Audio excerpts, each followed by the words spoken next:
An album I was not that excited for.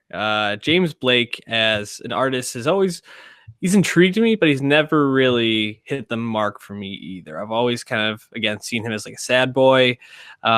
He had some interesting songs. He has a very interesting style, which I think is really hard to kind of nail down and describe fully. But other than a couple songs like Retrograde is, one that stands out. Life Around He was Here. on the song, Yep, Life Around Here.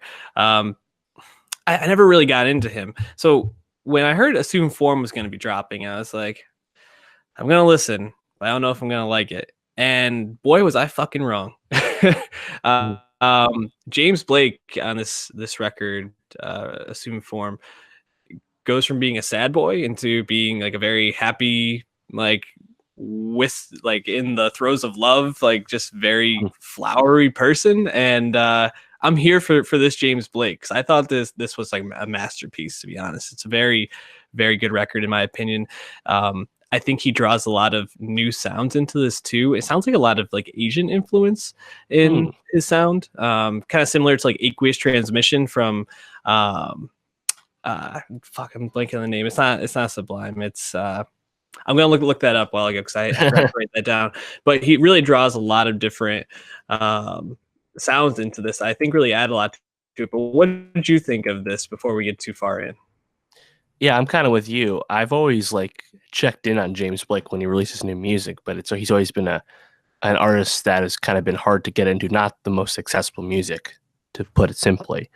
Um, I thought The Color in Anything, his third record, the last one to come out from 2016, was quite long and quite monotonous and kind of hard to get into, which was disappointing because Overgrown, his second record, was so great. We had those two hits we just mentioned, and meanwhile, despite me being up and down on his actual solo records, he's been all over the industry, and particularly all over hip hop. I mean, just recently on King's Dead, Stop Trying to Be God off Astro World, Lemonade, Frank Ocean, Bon Iver is like his alpha to his omega, So he's been in the game and around people that matter. So it's like everyone cares about you. You clearly know what's going on, but where's that like give us more as a solo artist, And I really, frankly, I think this is it. I have to listen to Overgrown again to say if I like it more.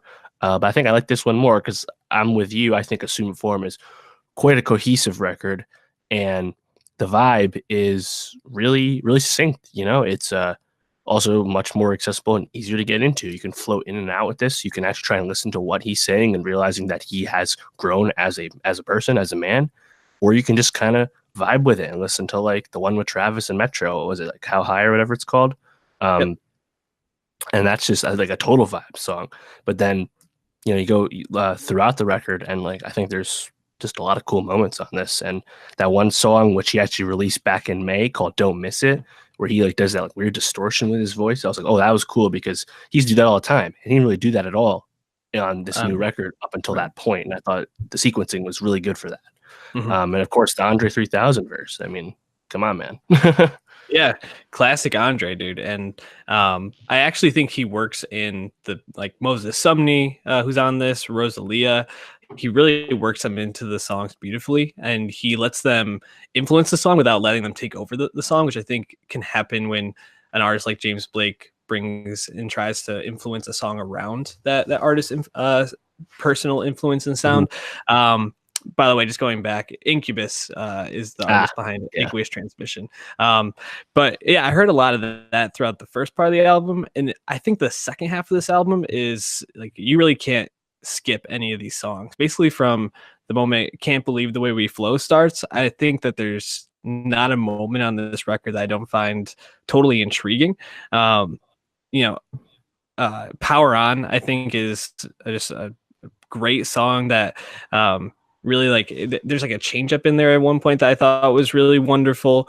Can't Believe the Way We Flow might be the most beautiful song of like the last like 3 years, just the way it like really flows together like water almost at times. And even the beginning, like you mentioned, Travis fits so beautifully into a James Blake song, which I would never have guessed. I would have thought he would have totally thrown me out of this record. Yeah, James Blake totally blew me away, and I just am really happy that he met Jamila Jamil from The Good Place, and that they seem to be in a very good relationship, because it seems like this has really influenced his music into a more positive direction that is just way more palatable. Um, yeah, James Blake, man, I did not expect to like this record this much. Yeah, I agree. Frankly, I need to listen to it again because I think, like you said, there's both beginning and the end have distinct like flows that fit within this vibe. So this is a really well sequenced, really well produced album uh, that also has lyrics that are more interesting than anything else he's really done. So yeah, big fan of this. I'm interested to see how this translates to him live. Now, I'm not even sure if I'll catch him live, but even in the past, when I've seen James Blake, I've always left really underwhelmed, because I don't know if his music, especially in a festival setting, translates so well. Maybe in a smaller space, it would be pretty Needs to be good. They get indoors. very. I think so. So, but these songs are a lot more upbeat, so I could see them being very like mid-afternoon at Coachella type thing. So maybe I'll tune Sure. into his set that day. But yeah, we're gonna be adding a couple of these songs to the playlist again. Nowstalgia Best of 2019. Go follow that on Spotify.